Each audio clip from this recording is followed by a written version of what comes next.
दूर तू है मगर मैं तेरे पास हूँ, तू दिल है तो मैं दिल का एहसास हूँ। प्रार्थना या इबादत या पूजा कोई, प्रार्थना या इबादत या पूजा कोई, भावना है अगर तो मैं विश्वास हूँ, भावना है अगर तो मैं विश्वास हूँ। जी हाँ बच्चों, आप लोग जैसा हमने वादा किया था, ठीक, आपको हिंदी की पढ़ाएंगे, ठीक, तो आप लोग हमारे पर विश्वास कीजिएगा, ठीक। हम आपको निश्चित समय तक, ठीक, आपका 24 फरवरी तक के हम आपके साथ मिलेंगे, ठीक। आपको जितना हो सकेगा उतना सहयोग करेंगे। बस आप लोग हमारे साथ प्यार स्नेह बनाए रखिए, आप लोग पढ़िए हमारे साथ। अगर आपको वीडियो अच्छा लगे तो कृपया वीडियो को लाइक सब्सक्राइब कीजिए और शेयर कीजिए, और जो बच्चे चैनल पे नए हो कृपया वीडियो को सब्सक्राइब कर ले ताकि ऐसे ही लेटेस्ट वीडियो मिलता रहे। आइए हम लोग शुरू करते हैं। आज हम आपको पढ़ाएंगे, ठीक, हिंदी में खंड का काव्य सौंदर्य के तत्व। काव्य सौंदर्य के तत्व के अंतर्गत 3 चीजें आती हैं, रस, छंद, अलंकार। आपको 3 चीजें पढ़नी है। आपको रसों की संख्या टोटल 9 है, ठीक है, पर आपको सिर्फ 2 रस पढ़ने हैं। एक हास रस पढ़ना है, दूसरा करुण रस पढ़ना है।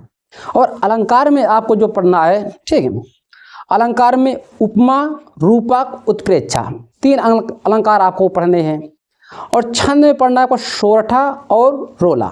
बस आप हमारे साथ बने रहिए, आपको मैं जितना सिखाऊं उतना सीखिए और कॉपी पेन लेकर बैठिए। आइए आज से शुरू करते हैं हम लोग रस से। देखिए रस, रस क्या होता है? रस का अर्थ होता है या मतलब होता है आनंद। आप लोग इस लाइन को जरूर याद कीजिएगा। रस का अर्थ या मतलब जो भी कहेगा, या अर्थ कहे या मतलब, इसका मतलब होता है आनंद, ठीक, आनंद प्राप्ति होना। देखिए साहित्य में रस का अभिप्राय है आनंद, ठीक, साहित्य में रस का अभिप्राय क्या है? आनंद। जैसे आनंद कब मिलता है? जैसे किसी कविता, कहानी को पढ़ते हैं, नाटक को देखते हैं, ठीक, हमें क्या मिलता है? आनंद मिलता है, उसी को बोलता है, ठीक। काव्य को पढ़ने अथवा नाटक देखने से जो विशेष प्रकार का आनंद प्राप्त होता है उसे रस कहते हैं। क्या कहते हैं? रस कहते हैं, ठीक। आप लोग एक पॉइंट नोट कीजिए, रस को एक लाइन छूट गई, ठीक है, आप लिखना, आप लोग लिख लीजिएगा, अभी लिखा दे रहे हैं। रस को काव्य की आत्मा कहा जाता है। रस को क्या कहा जाता है? रस को काव्य की आत्मा भी कहा जाता है। आप लोग कभी नोट करके यहाँ लिखा देंगे, ठीक है, आप लोग नोट करके लिख लीजिएगा। देखो, आचार्य भरत मुनि के अनुसार विभव, अनुभव और संचारी भाव के संयोग से रस की निष्पत्ति होती है। किससे होती है? विभाव, अनुभव और संचारी भाव के संयोग से रस की निष्पत्ति होती है। रस को काव्य की आत्मा भी कहा जाता है। एक पॉइंट आप लोग नोट कीजिएगा, रस को काव्य की आत्मा भी कहा जाता है। रस को काव्य की आत्मा भी कहा जाता है।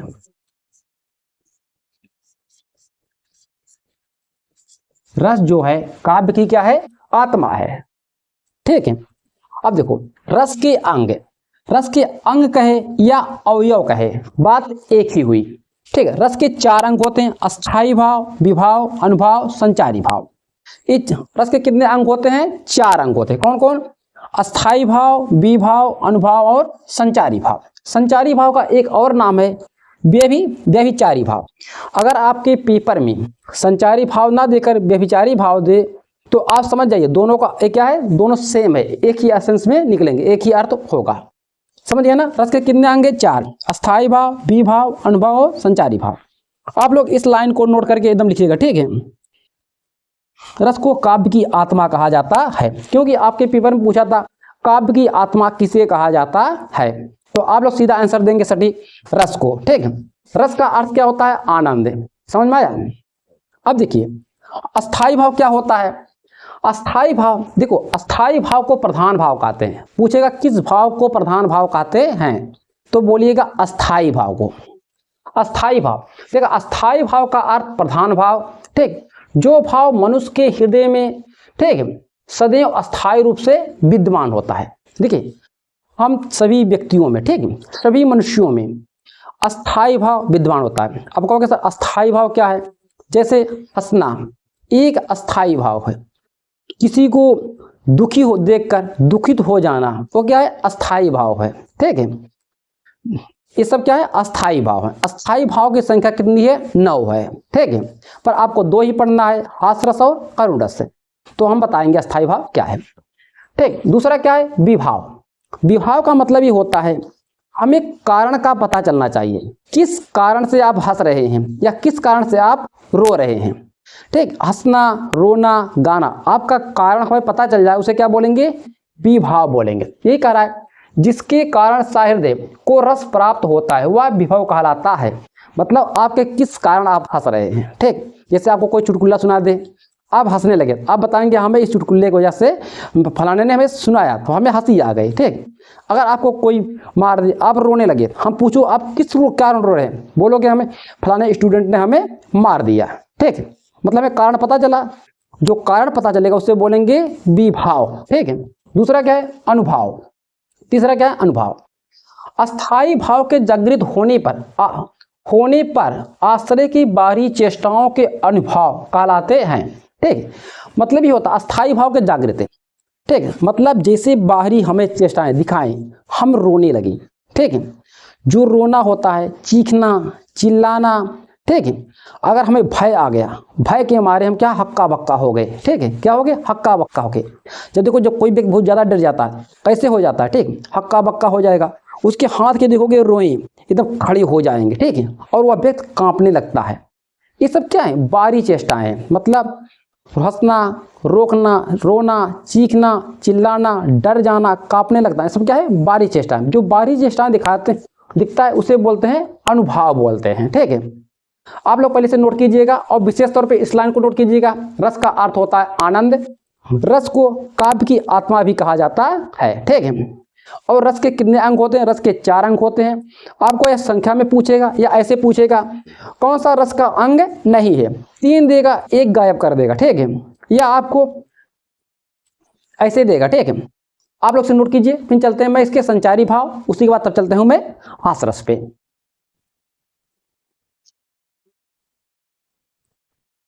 देखो संचारी भाव। संचारी भाव क्या है? संचारी भाव का मतलब ये होता है ऐसे भाव जो मन में क्षणिक उत्पन्न हो और तुरंत खत्म हो जाए। पहले इसे देख लीजिए तब बता रहा हूं, ठीक है। एक आ रहा है आश्रय के मन में उठने वाले अस्थिर। कैसे? अस्थिर मतलब स्थिर नहीं होते, अस्थिर होते हैं, ठीक है। मनोविकारों को संचारी भाव कहते हैं। ये मनोविकार पानी के बुलबुले की तरह बनते मिटते रहते हैं, जबकि अस्थाई भाव अंत तक बने रहते हैं, ठीक। मतलब आश्रय के संचारी भाव क्या हुआ? ये पानी के बुलबुले की बात, ये बनते मिटते रहते हैं। आप लोग इस लाइन को नोट कीजिएगा, ठीक। किसे? पानी के बुलबुले की बात पूछेगा, किस भाव को? पानी के बुलबुले की संज्ञा भात बनते बिगड़ते रहते हैं, ठीक। आपको बताना पड़ेगा क्या? संचारी भाव। संचारी भाव एक नाम क्या है? व्याभिचारी भाव, ठीक है। इसका मतलब ये हुआ जैसे हमारे मन में, ठीक, कोई बात क्षणिक उत्पन्न हुई। जैसे हम रास्ते में जा रहे हैं, हमें मान लीजिए कहीं गिरा कुछ पैसा मिल गया, हम क्षण भर के लिए खुश हो गए, अरे वाह हमें तो पैसा मिल गया, ठीक है, हम तो बहुत खुश हो गए। परंतु क्षणिक होता है, कुछ समय बाद जाएंगे भूल जाएंगे। जैसे आप किसी से झगड़ा कर ले, आपको गाली गलौज दे दिया, ठीक है, आपको गाली गलौज कर लिया, आपको क्षणिक दुख होगा, उसके बाद कोई छोड़ो जान दो यार, उसका मुख है वो समझे, ठीक है। जो ये मन में क्षण भर के लिए दुख उत्पन्न हो रहे हैं, खुशी उत्पन्न हो रही है, ठीक, हंसी उत्पन्न हो रही है, ठीक, ये क्या है? हमारे क्षण भर के लिए है, अस्थिर है, ठीक है। परंतु हमारा जो अस्थाई भाव होता है वो स्थिर होता है, ठीक है। यही बात कर रहा है। जैसे आप अब देखो रस के 4 अंगों की पहचान कैसे करोगे? अब देखो जैसे मैं एक उदाहरण लिया हूं, हे खग मृग हे मधुकर श्रेणी तुम देखी सीता मृग नयनी। आप लोग इस एग्जाम्पल को गांव के रामलीला में अच्छी तरह से सुने होंगे, ठीक। ये क्या है? हे खग मृग हे मधुकर श्रेणी तुम देखी सीता मृग नयनी। देखो ये आपका शोक रस है, ठीक। कैसा है? शोक है।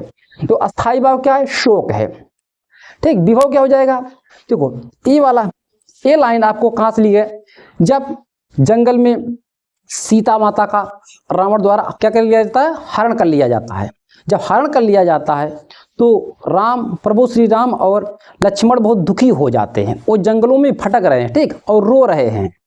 तो यहाँ से क्या हुआ, शोक भाव, मतलब इसका जब भटक रहे हैं, रो रहे हैं, चिंतित हैं, तो अस्थायी भाव क्या होगा, शोक होगा।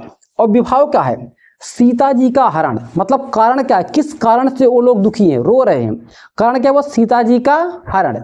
और देखो अनुभाव क्या है, आश्रु या विलाप, जब सीता जी का हरण हो गया, इन लोग पता नहीं सीता जी है कहाँ पे, इन्हें बड़ी दुख हुआ, ये लोग रो रहे हैं, गा रहे हैं, जंगलों में सबसे पूछ रहे हैं, ठीक है, पशु पंछियों पेड़ पौधों से पूछ रहे हैं, ठीक। और संचारी भाव क्या है, चिंता का मतलब वो कैसी होगी, ठीक, कहाँ होगी, किस हालात में होगी, परंतु क्षणिक चिंता है, उसी को फिर उन्हें खोजने के लिए आगे निकल जाते हैं।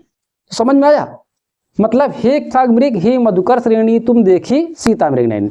आप लोग एक एग्जाम्पल को याद कर लीजिए, बहुत सिंपल सा एग्जाम्पल है, ठीक है। ये आपका शोक रस का है, आपसे पूछता है परिभाषा और उदाहरण, या आपको यही आंसर यही दे देगा, ठीक है। आपसे पूछेगा कौन सा रस है, आपको सिर्फ 2 रस में देखना है, हास रस या करुण रस। आपको पता है क्या है, करुण रस। समझ में आया।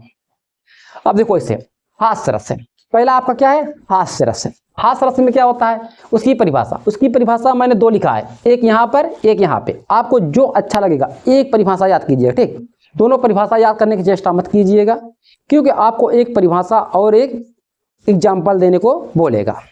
हम आपको कई एग्जाम्पल देंगे, आपको जो अच्छा एग्जाम्पल लगेगा याद कर लीजिएगा।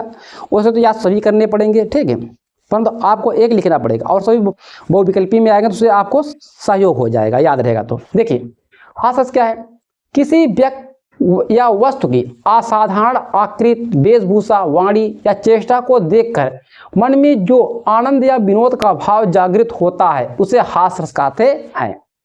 असाधारण का मतलब किसी व्यक्ति या वस्तु, असाधारण मतलब जैसे आप लोग गांव में देखते हो क्या होता है, कोई नौटंकी हो रही है, जो जोकर आता है, ठीक, अच्छा एग्जाम्पल क्या है, जोकर, उसके हाव भाव को देखो, वो साधारण नहीं होता, असाधारण होता, उसके पहनाव ओढ़ाव, चाल ढाल, उसकी बोली भाषा, जो जब आप लोग देखोगे खुद हंसने लगते हो, देखो एक कैसा है, ठीक है, उसकी भाषा किस तरह से निकल रही है, अपने आप से छूटती नहीं छूटती है, सभी देखो, ठीक, वही हास्य रस है।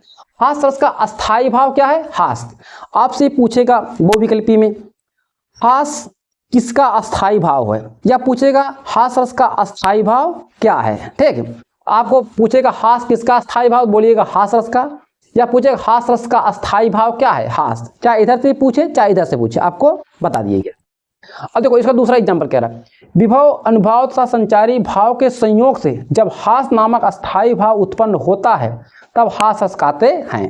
मतलब कह रहा है विभव अनुभव और संचारी भाव के संयोग से, ठीक, जब ये तीनों भाव मिलते हैं, विभाव अनुभव संचारी भाव, जब तीनों का संयोग होता है तो मन में जो हास्य उत्पन्न होता है, ठीक, तो उसे ही बोलते हैं हास्य रस की निष्पत्ति होती है। तो इसे नोट कीजिए। तो चलते हैं इसके एग्जाम्पल पे, ठीक है, हास्य रस के उदाहरण है, ठीक। हम आज आपको 2 ही उदाहरण बताएंगे, इसके बाद अगले वीडियो में आपको 4-5 उदाहरण और बता देंगे, ठीक है। देखिए ये क्या कर रहा है, हास्य उदाहरण, हास्य भाजे देख दूल्हा दिगंबर को पाहुन जो जे आवे हिमाचल के उछाल में। आप लोग देखिए जब एक एग्जाम्पल आपको मिले, पहला शब्द पढ़िए हंसी, अगर ये शब्द आ रहा है इसका मतलब हंसी आ रही है, ठीक है, क्या आ रही है, हंसी, तो ये समझ जाइए क्या है हमारा हास्य रस, क्या है, हंसी भाजे देख दूल्हा दिगंबर को पाहुन जे आवे हिमाचल के उछाल में, ठीक है। यहाँ पे ये बात है, हंसी इस बात के लिए आ रही है जब शंकर भगवान, ठीक है, शादी विवाह करने के लिए जाते हैं। अब जानते हो शंकर भगवान की वेशभूषा कैसी है, सिर पे चांद धारण किए हुए, गले में सर्प, ठीक, और क्या है, मृग छाल पहने हुए, हाथ में त्रिशूल लिए और शरीर में पूरी भभूति लगाए हुए, और उनकी बाराती भी वैसे है, ठीक है, कोई आन्हर कोई कान्हा, ठीक, वही है। ये जब आते हैं ना तो जहाँ आते हैं, जो अपने पहुँचे हैं ससुराल में, वहाँ पे जो महिलाएं हैं उन्हें देखती हैं, ठीक, उनकी वेशभूषा, उनकी बनावट को जब देखते हैं उनके मन में एक हंसी सी छूटती है, ठीक है। तो हंसती हैं, उसके बाद क्या होता है, घर में भाग जाती हैं, हंसने के बाद घर में भाग जाती हैं, फिर आके देखती हैं, फिर घर में भाग जाती हैं, ठीक है। वही बात यहाँ पे कही गई है। दिगंबर मतलब शंकर भगवान के, शंकर भगवान जब दूल्हा बन के जाते हैं तो उनके बारे में वहाँ की महिलाएं ऐसी वेशभूषा को देखकर हंसते हैं, तो वही बात है, ठीक है। तो समझ जाइए क्या है, हंसे भाजे देख दूल्हा दिगंबर को, पाहुन जो आवे हिमाचल के उछाह में, ठीक है। देखो अब इसमें अस्थाई भाव क्या है, आपको ये सब नहीं पूछेगा संभवतः, ठीक है, ये सब तक पूछा नहीं है, सिर्फ आपको एक एग्जाम्पल याद करना है। देखो पर जान लो अस्थाई भाव क्या है, देखो सभी महिलाएं हंस रही ना स्त्रियां, तो क्या होगा, हास। विभव क्या है, शंकर भगवान और उनकी वेशभूषा और उनके बरातियों की जो वेशभूषा है वो क्या माना जाएगा, विभाव, मतलब कारण है, किस कारण से हंस रही थी, ठीक, कारण पता चल गया, महादेव और उनकी वेशभूषा। अनुभाव क्या है, स्त्रियों का हंसना और भागना, ठीक है। तीसरा संचारी भाव क्या है, देखो हर्ष और भय। देखो उनकी इस वेशभूषा बनावट को देखकर वो लोग तो हंसी बहुत छूट रही है, परंतु उनकी जो ऐसा डरावना, गले में सांप है देखिए और डर भी लग रहा है, ठीक है। तो ये क्या हमारा हुआ, संचारी भाव। अब दूसरा देखो एग्जाम्पल, हाथी जैसी दे गेंडे जैसी चाल, तरबूज जैसी खोपड़ी खरबूजे से गाल। अब बताओ, ये किसी, मान लीजिए किसी व्यक्ति की बनावट है, शरीर कैसी है, हाथी जैसी है, ठीक, पर चाल कैसी है, गेंडे जैसी है। शरीर बताओ कितनी विराट है, परंतु उसकी खोपड़ी कैसी है, तरबूजे जैसी। तरबूजा आप लोग देखिए ना, ठीक है, मार्केट में गर्मी में आ जाके देख लीजिए, नहीं देखे होंगे, ठीक, तरबूजे सी खोपड़ी, ठीक, खरबूजे से गाल। मतलब शरीर बहुत भीषण है, चाल बहुत मंदगति से, ठीक, बहुत धीरे धीरे, ठीक, परंतु देखो हाथी कितनी बड़ी होती है, पर उसको खोपड़ी कैसे है, तरबूजे जैसी, तरबूजे से। गाल कैसे हैं, थोड़ा बड़े ऐसे निकले हुए। तो अब बताओ ऐसे व्यक्ति को देख के हंसी नहीं छूटेगी। तो वही कह रहा है, हाथी जैसी दे गेंडे जैसी चाल, तरबूजे सी खोपड़ी खरबूजे से गाल। आप लोग जो एग्जाम्पल अच्छा लगे 5-6 में एक एग्जाम्पल आप लोग जरूर याद कीजिएगा, और 2 डिफिनीशन दिए, आप लोग परिभाषा में एक परिभाषा याद कीजिएगा। बस आज इतना है, ठीक, अपना ध्यान रखिए, अच्छे से पढ़ते रहिए। जो बच्चे चैनल पर नए हैं कृपया चैनल को सब्सक्राइब कर ले, और ऐसे ही लेटेस्ट वीडियो पाने के लिए बेल आइकन को ऑल पर क्लिक कर ले। अपना ध्यान दीजिए, मिलते हैं फिर नेक्स्ट वीडियो में।